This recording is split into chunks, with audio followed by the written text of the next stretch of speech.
Comme chaque année, au mois d'avril et au mois de mai, on se gratte la tête pour compléter sa déclaration et essayer de trouver des astuces pour réduire un peu son impôt. Je vous ai donc préparé 2 vidéos sur le sujet, mais une partie va se passer à l'extérieur. Quand je dis à l'extérieur, je ne veux pas dire dehors, dans les rues de Bergerac, mais à l'extérieur du cabinet sur une autre chaîne YouTube, celle de Fanny d'AVC Juris. Sur la chaîne de Fanny qui traite principalement d'informations juridiques pour les micro-entrepreneurs, on va vous expliquer comment déclarer les revenus d'une micro-entreprise. Donc si vous êtes intéressé par ce sujet spécifique, n'hésitez pas à aller sur sa chaîne pour retrouver la vidéo. Je vous ai mis le lien dans la description et normalement juste là. Ici, dans cette vidéo, je vais vous expliquer comment optimiser l'imposition des salaires en comparant les frais réels et le forfait de 10%. Comment optimiser l'imposition des dividendes en choisissant entre flat tax et barème progressif. Et comment optimiser l'imposition des loyers en s'interrogeant sur l'opportunité d'être au forfait. Au cours de cette vidéo, je vous ferai également une synthèse des principaux crédits et réductions d'impôts. Mais tout ça, je vous en parle juste après l'intro.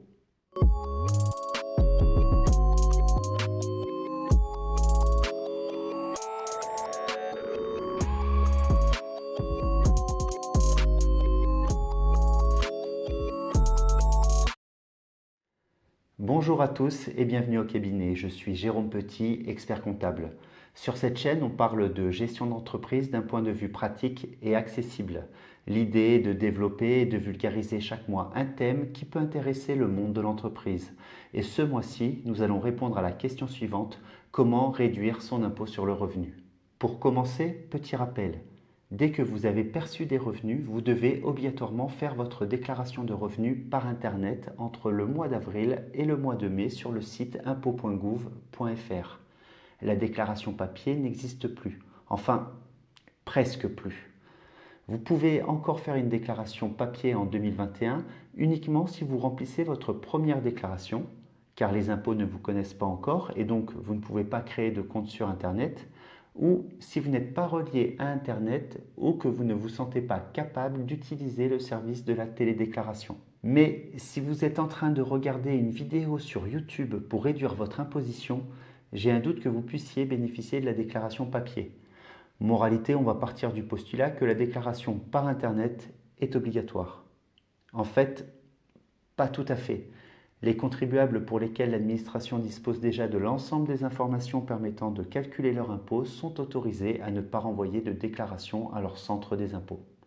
C'est ce que l'on appelle la déclaration tacite des revenus. Dans les faits, depuis plusieurs années, la déclaration de revenus est en partie pré-remplie. Aujourd'hui, avec les informations collectées par différentes sources, l'administration peut connaître vos salaires, vos retraites, vos allocations chômage, vos indemnités maladie, vos revenus financiers et les réductions d'impôts si vous utilisez le CESU. Donc, si toutes vos informations sont pré-remplies et que l'an passé vous n'avez effectué aucune correction sur votre déclaration, l'administration vous a envoyé cette année un récapitulatif de votre situation fiscale pré-remplie et non une déclaration de revenus. S'il n'y a pas de complément ou de rectification à effectuer, le fisc calculera vos impôts à partir de ces informations sans que vous n'ayez à déposer une réelle déclaration. Dans le principe, on peut voir cette évolution comme une mesure de simplification et également un remède à la phobie administrative de certains. Cependant, vous avez quand même tout intérêt à réaliser votre déclaration de revenus pour 2 raisons.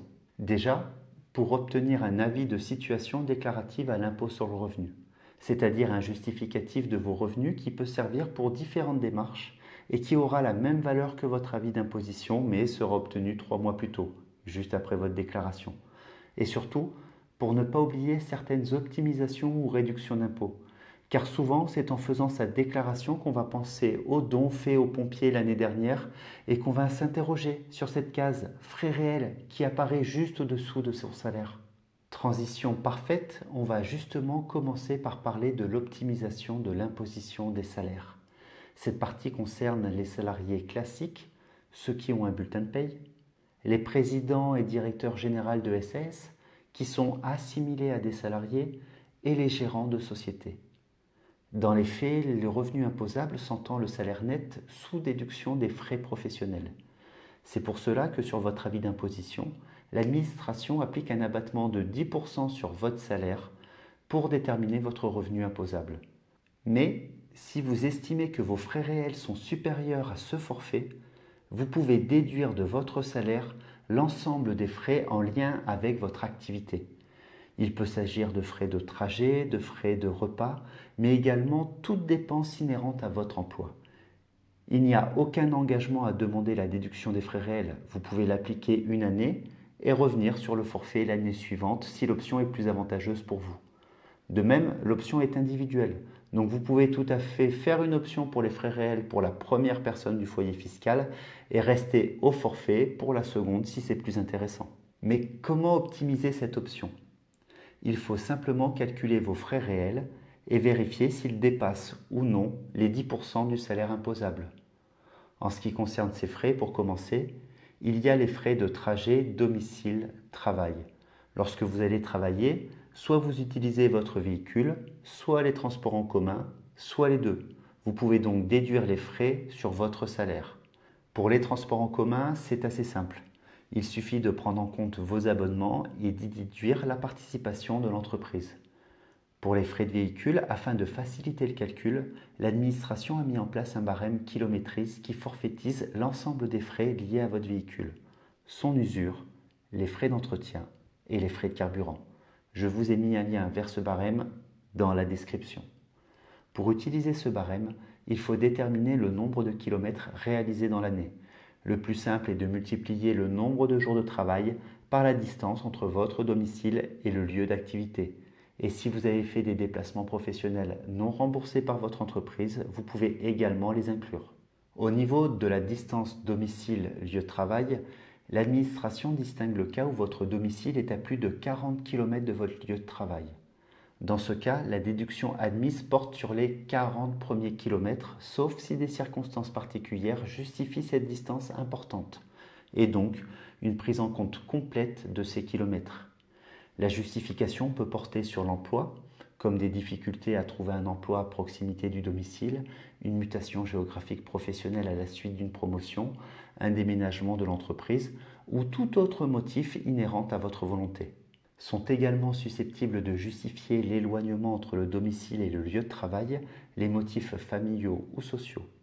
Ces motifs regroupent notamment l'exercice d'une activité professionnelle par votre conjoint proche du domicile, la difficulté de scolariser des enfants du fait des études poursuivies.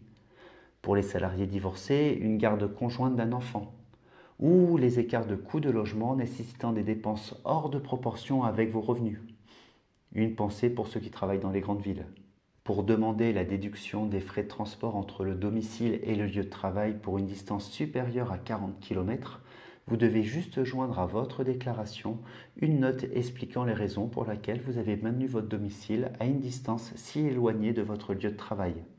Pour vos déplacements, vous devez normalement vous limiter à un aller-retour par jour. Et ceci, même si vous rentrez manger tous les midis. La seule exception est si votre métier exige ces allers-retours fréquents. C'est le cas par exemple dans la restauration, où il y a souvent 2 services par jour, un le midi et un le soir. Dans ce cas, vous pourrez déclarer toutes les distances effectuées. Vous pouvez ajouter à vos frais de déplacement tous les frais non pris en compte par le barème et en lien, bien entendu, avec les déplacements professionnels, comme les frais de péage, la location d'un garage ou les frais de parking proches de votre emploi. Vous pouvez même déduire les intérêts annuels afférents à l'achat du véhicule à crédit, mais à proportion des kilomètres professionnels réalisés par rapport aux kilomètres totaux. Je vous explique ça juste après. Pour les frais de repas, il faut se dire que dans tous les cas, que nous travaillons ou que nous ne travaillons pas, nous mangeons tous normalement 3 fois par jour, matin, midi et soir. Et dans cette hypothèse, l'administration fiscale considère qu'un repas pris au domicile nous revient à 4,90 €. Lorsque l'on souhaite appliquer les frais réels, comme ce repas au domicile nous coûte obligatoirement 4,90 €, l'administration nous donne la possibilité de déduire le surcoût d'un repas pris à l'extérieur. C'est-à-dire que l'on pourra déduire le prix réel du repas après déduction de cette somme de 4,90 €. Par contre, il faut garder tous les justificatifs. Donc, l'administration vous permet de déduire un forfait de surcoût du repas si vous n'avez pas de cantine dans votre entreprise. C'est une condition pour pouvoir bénéficier du forfait. Dans ce cas, vous pouvez évaluer forfaitairement cette dépense supplémentaire à 4,90 € par repas. Donc pour évaluer les frais de repas annuels, vous devrez simplement, si vous n'avez pas de cantine, multiplier le nombre de jours de travail par 4,90 €. Petite précision et petite complexité, dans tous les cas, aux frais réels ou au forfait, si vous avez des titres restaurants, votre employeur participe au financement de ces titres restaurants. Et comme il prend en charge indirectement une partie du surcoût de vos repas, vous devrez déduire cette participation de vos frais réels ou du forfait. La question qui revient souvent porte sur les dépenses d'habillement. J'achète des costumes pour aller travailler, je les amène au pressing chaque semaine. Est-ce que je peux déduire ces sommes de mes revenus? La réponse, c'est non. Désolé. En fait, l'administration limite la déduction aux vêtements ou tenues spécifiques à la profession exercée, c'est-à-dire à des tenues que vous ne pourriez pas mettre à l'extérieur de votre activité. Par exemple, une blouse ou un bleu de travail. Mais ne me répondez pas que vous ne mettez pas de costume le week-end. Il y en a qui ont essayé. Ils se sont fait rattraper par la patrouille. Enfin, on n'y pense pas souvent, mais si vous autofinancez une formation professionnelle, vous pourrez déduire ces frais de formation de votre salaire.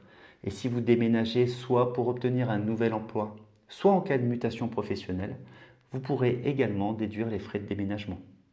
Pour synthétiser tout ce que l'on a vu, voici un exemple. Votre entreprise est située à 54 km de chez vous, vous payez 5 € de péage par jour et vous y mangez tous les midis en préparant un plat chez vous. Votre voiture de 6 chevaux réalise 30 000 km par an et vous avez payé 500 € d'intérêt sur l'année. Enfin, vous avez travaillé 220 jours sur l'année. Si vous appliquez les frais réels et que votre éloignement est justifié, par exemple parce que votre conjoint travaille juste à côté de votre domicile, vous pourrez déduire au titre des trajets 220 jours fois 54 km fois 2 en raison de l'aller-retour, soit 23 760 km en tout. En cherchant la formule dans le barème des impôts, pour plus de 20 000 km réalisés, on applique la formule suivante, 0,386 fois 23 760 km égale 9 171 €. Vous pourrez également déduire au titre des péages 5 € fois 220 jours, soit 1100 €. Et au titre des intérêts, 500 € fois 23 760 km divisé par les 30 000 km réalisés sur l'année, soit 396 €. Enfin, les frais de repas se monteront à 220 jours fois 4,90 €. On appliquera le forfait, c'est bien plus simple, soit 1078 €. Au global, les frais réels seront de 11 745 € contre 4 000 € au forfait. Ce chiffre de 11 745 € sera indiqué en case 1AK pour le déclarant 1 et en case 1BK pour le déclarant 2. Et le site des impôts vous demandera le détail de cette somme. Dans cet exemple, si la personne est imposable, le fait de déclarer ses frais réels lui feront économiser entre 852 € et 3 485 € en fonction de son taux d'imposition. Donc, faire une simulation de frais réels ne vous coûtera pas bien cher en temps et pourra vous rapporter gros. Petite réflexion que je vous partage. Cet abattement de 10% pour frais professionnels existe également pour les pensions de retraite et les rentes. Par contre, sauf erreur, un retraité n'a pas de frais professionnels pour obtenir sa pension. Donc, j'ai du mal à justifier cet abattement. Si vous avez une idée, n'hésitez pas à la mettre en commentaire. Dans l'ordre des déclarations, après les salaires arrivent les produits financiers. Les intérêts, les dividendes et les plus-values mobilières sont désormais soumis à un prélèvement forfaitaire de 30%, la flat tax. C'est le cas par exemple si votre entreprise, SARL ou SAS, vous verse des dividendes. Si votre société doit vous verser 10 000 € de dividendes bruts, elle retiendra 17,2% au titre des prélèvements sociaux et 12,8% au titre de l'impôt forfaitaire sur le revenu. C'est-à-dire que l'entreprise vous versera 7 000 € et qu'elle reversera 3 000 € aux impôts. Les banques retiennent également ces 30% sur les intérêts qu'elles vous versent sur vos différents comptes. Mais vous pouvez renoncer à cette imposition forfaitaire et opter pour le barème progressif de l'impôt sur le revenu. L'option est simple, il suffit de cocher la case de OP et elle est globale. Donc l'ensemble de vos produits financiers seront soit imposés à la flat tax, soit imposés au barème progressif. Si vous cochez cette case, les 12,8% prélevés initialement par les banques et les entreprises au titre de l'impôt sera considéré comme un acompte et il se déduira de l'impôt réel qui sera calculé par les impôts. Pour simplifier, si votre impôt réel est plus faible que la flat tax, vous devez cocher cette case pour être remboursé de la différence. Et s'il est plus important, vous ne devez surtout pas cocher cette case. La fiscalité est différente pour les intérêts, les dividendes et les plus-values. Mais il y a une manière simple de vérifier s'il y a un intérêt ou non de cocher cette case. Vous allez commencer par faire votre déclaration de revenus, normalement, sans cocher la case. À la fin de votre déclaration, le site des impôts va vous indiquer une estimation de votre imposition totale. Vous allez noter ce chiffre, puis demander à corriger votre déclaration. Là, vous allez cocher la case 2OP et vous retournez à la fin de votre déclaration. Si le second chiffre de l'estimation de votre imposition est plus faible que le premier, restez sur cette option. Et si le second chiffre de l'estimation est plus élevé, recorrigez votre déclaration en décochant la case 2OP. Dans les faits, si vous n'êtes pas imposable ou si vous êtes imposé au maximum à la seconde tranche de 11%, vous avez tout intérêt à renoncer au prélèvement forfaitaire unique et donc à cocher la case 2OP. Vous serez dans ce cas remboursé du trop prélevé initialement. Après les rémunérations et les produits financiers, la troisième source de revenus dans un foyer, ce sont les loyers. Les loyers que vous avez encaissés en 2020 seront soumis à des règles d'imposition différentes selon leur montant et les conditions de location du logement. En effet, on distingue les logements loués nus, dont les loyers seront imposés dans les revenus fonciers, et les logements meublés, dont les loyers seront imposés dans la catégorie des revenus commerciaux. Concernant les logements nus, il existe un régime simplifié tant que les loyers ne dépassent pas 15 000 € d'encaissement sur l'année. Dans ce cas, vous pouvez déclarer vos loyers en microfoncier et l'administration considérera que les charges afférentes à votre logement représentent 30% du loyer. Donc, dans les faits, la base de votre impôt correspondra à 70% des loyers encaissés. Cette formule est simple, car vous n'avez qu'à déclarer vos loyers avant abattement en case 4BE. Mais si les frais du logement dépassent les 30% de vos loyers, vous pouvez faire une option pour y déduire vos frais réels, un peu comme pour les salaires que l'on a vu précédemment. Ce régime réel est également obligatoire si vos loyers dépassent les 15 000 € par an. Pour déclarer les frais réels, vous devez compléter une déclaration spécifique, la déclaration 2044, et y indiquer vos loyers et vos charges pour en déterminer votre revenu. Ensuite, il faudra indiquer ces revenus nets en case 4BA. Mais quelles charges peut-on déduire d'un logement d'habitation ? Vous pouvez déduire les frais de gestion comme la rémunération versée à un concierge, les honoraires versés pour la gestion ou la location de votre bien et les frais d'expertise en cas de contentieux avec un locataire par exemple. Pour les petits frais comme le téléphone, les frais bancaires et les frais de correspondance, il existe un forfait obligatoire de 20 € par logement. Vous ne pouvez donc pas déduire les frais réels. Ensuite, vous pouvez déduire tous les frais d'entretien, de réparation et d'amélioration du logement. C'est souvent pour ça qu'au début d'une location, quand un propriétaire a fait beaucoup de travaux, on déclare ses revenus fonciers sous le régime réel. Par contre, je ne vous l'ai pas dit précédemment, mais si vous faites une option pour le régime réel, cette option sera au minimum de 3 ans. Il n'y a qu'à l'issue des 3 ans que vous pourrez repasser sous le régime forfaitaire, qui est souvent plus intéressant à la longue. Si vous êtes en copropriété, vous pourrez déduire la part des charges de copropriété qui ne sont pas à la charge du locataire. Cette affectation est normalement écrite en toutes lettres, ou, devrais-je plutôt dire en tout chiffre, sur l'arrêté annuel des comptes de la copropriété. Enfin, vous pourrez déduire la taxe foncière, hormis les ordures ménagères que vous devez pouvoir récupérer auprès de votre locataire, et les intérêts d'emprunt. Je vais le préciser car j'ai été surpris 1 ou 2 fois en récupérant un dossier. Il est possible de déduire les intérêts d'un emprunt souscrit pour l'acquisition d'un bien immobilier, mais pas les remboursements du capital. L'administration considère que le remboursement du capital correspond à un placement financier, car petit à petit, en remboursant votre emprunt, vous créez du patrimoine. C'est justement la difficulté des placements dans l'immobilier.